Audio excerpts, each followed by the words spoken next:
Go ahead. But anyhow, as you can see, we made a lot of contacts, but we didn't reach our goal. But we made a lot of contacts.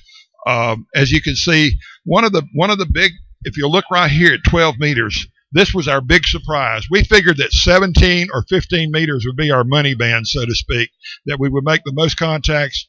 But 12 meters just really worked from that location. And if you knew what we were using for an antenna when you worked us, you wouldn't have believed it. We were using the Battle Creek Special, which is the 160, 80, and 40 meter vertical, and then we were using an antenna tuner on it.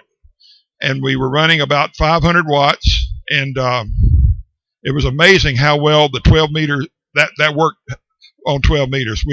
We had some of the best pileups, I think, from that particular band. We did not do very well on 160. We worked a lot of people in Europe and a lot of people in Asia. And like I said, we worked the 3 or 4 Hawaiian stations, but we only worked just a few U.S. stations.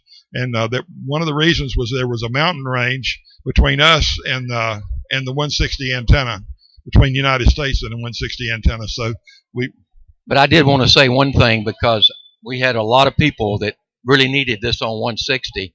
A lot of people say, well, these guys should know that it's sunrise here. We did know exactly where it was all the time. One of the reasons our QSO rate was not as high as it could have been, we spent an inordinate amount of time making sure that we gave 160 every single shot that we could to the U.S. So the point I wanted to make is we really, really did try, and we had great operators that were very familiar with 160. It just wasn't our time. We had a tremendous problem on both 80 and 160, but especially on 160 with noise. And this wasn't electrical noise, it was atmospheric noise. I've got noises too. Oh, you've got noises too? You ready? Yep. No. You got it. Okay. Thank you very much. QRZ, C82, Delta X-ray.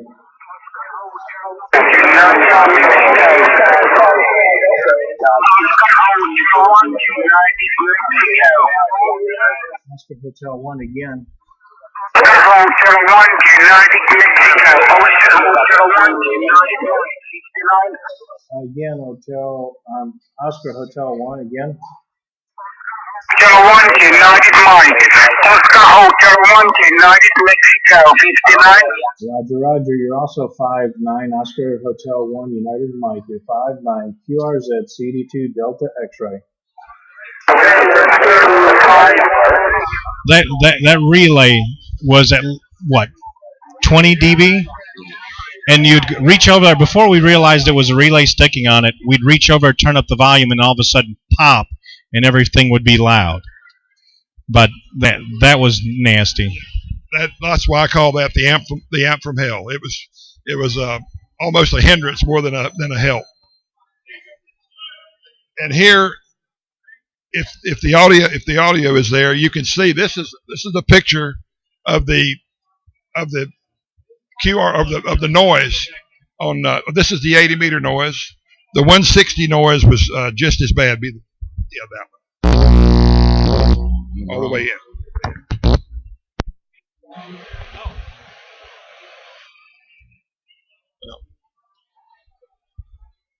Hold on a minute. Oh, you got to hit them. It's playing.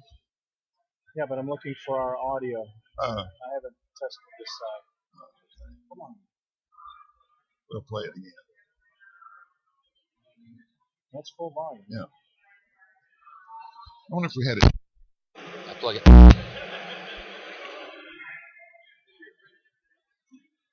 Let's try that. We might have been in the wrong spot here. Let's try that. Nope. Oh, well. At any rate, you get the idea from the meter reading on the S meter. We had a really strong noise.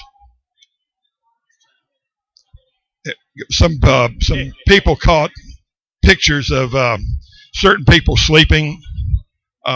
We got our snoozes when we could, because we were up probably 18 to 20 hours a day. We got very little sleep, but because we were trying to be on the air, but with a very limited number of people, and to keep 4 radios going 24/7 was didn't allow for a whole lot of sleep. When we got back from Mozambique back to South Africa, before we left, coming back to the States, we did a VE session with some of the ZS hams from South Africa, where that they could get their American call signs. And I think there were how many?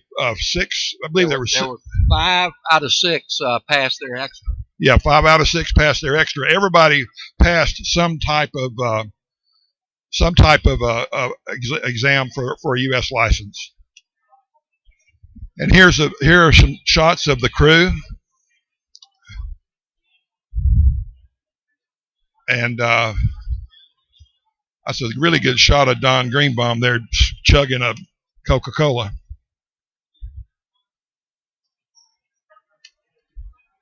All right, we want to stop right here.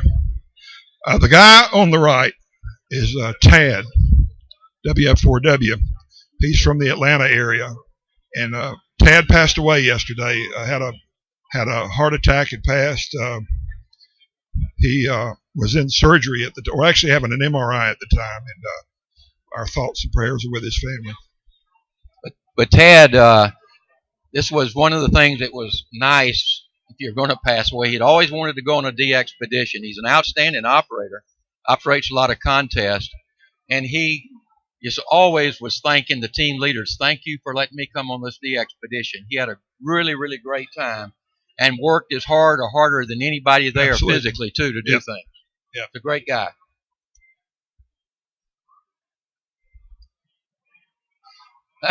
That's a little comedy relief there. For my friends who know that I chew, I always take a picture where I am with that. We had all the comforts at home. We had this was right before we went across the Mozambique border. We stopped for gas and for lunch. We had Kentucky Fried Chicken, and of course the radios we used. We want to thank Icom for the 4 7600s. They work flawlessly, and it's great radio. Absolutely. Big thanks to the Step Hour people for the verticals, and to Array Solutions and for their well, this was a 160 receive antenna we were using. We had actually 3 different systems we were using, and at different times the different antennas worked according to the conditions. Really like that. There's the hex beam, and of course here's some other people. Howl Sound, Pixel Technologies. We also had it. He said we had several receiving. We also had the Pixel beverage that can be fed anywhere along the line. It's bidirectional. Yeah, you may drop by their booth. You can see it. It's sort of a new product. It's a really neat antenna. Also, they make the loop. And here are some organizations that were instrumental in financially supporting the DXpedition. And of course, our QSL card from UX5UO. He's the one who printed them. And that's the end of that of the presentation. And thanks to everyone. And I want to leave you with one other thing, which I think we're going to have to do. How do we get the other one slide up? The second PowerPoint. Second PowerPoint? Yeah. It's just I think I know how to do it right here. It's right here. It's behind the other one. Okay, let's minimize. Yeah. Okay, so we want to minimize? No, we're just going to do this. Yeah. Okay. We want to put that up there as a memorial to Tad.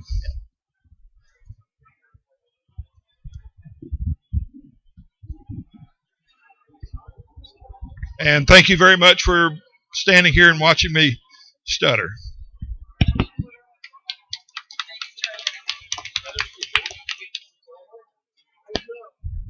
Now, there was one other thing that came out of the DXpedition that Charlie and Bill do not know, and that is on our 10-hour trip from South Africa to Mozambique, one of the operators, K6RB, is president of the CW Ops group.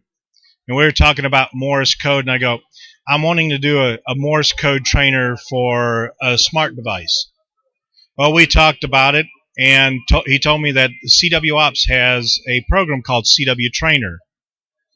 And once we got back, we exchanged a few emails, and at Dayton, we're introducing a Morse code tutor app for the iOS. It's for the iPhone, the iPad, and the iPod. And the app can be found in the App Store under Morse-IT, MORSE-IT.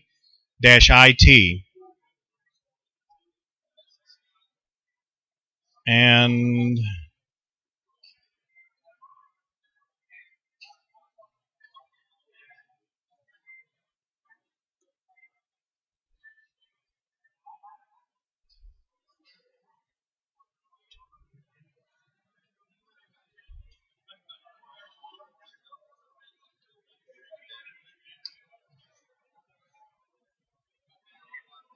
now our internet connection is slowed down, but when you look for the app, there's the logo for it.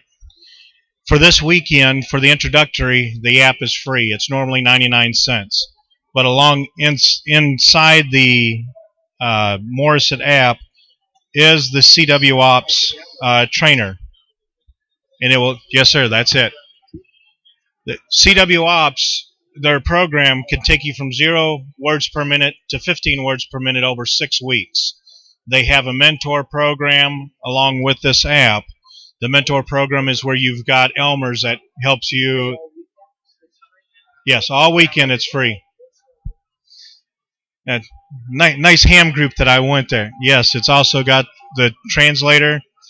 And if you look under the files section of it, and that's been the most popular thing that I've shown here, you can make your own ringtone.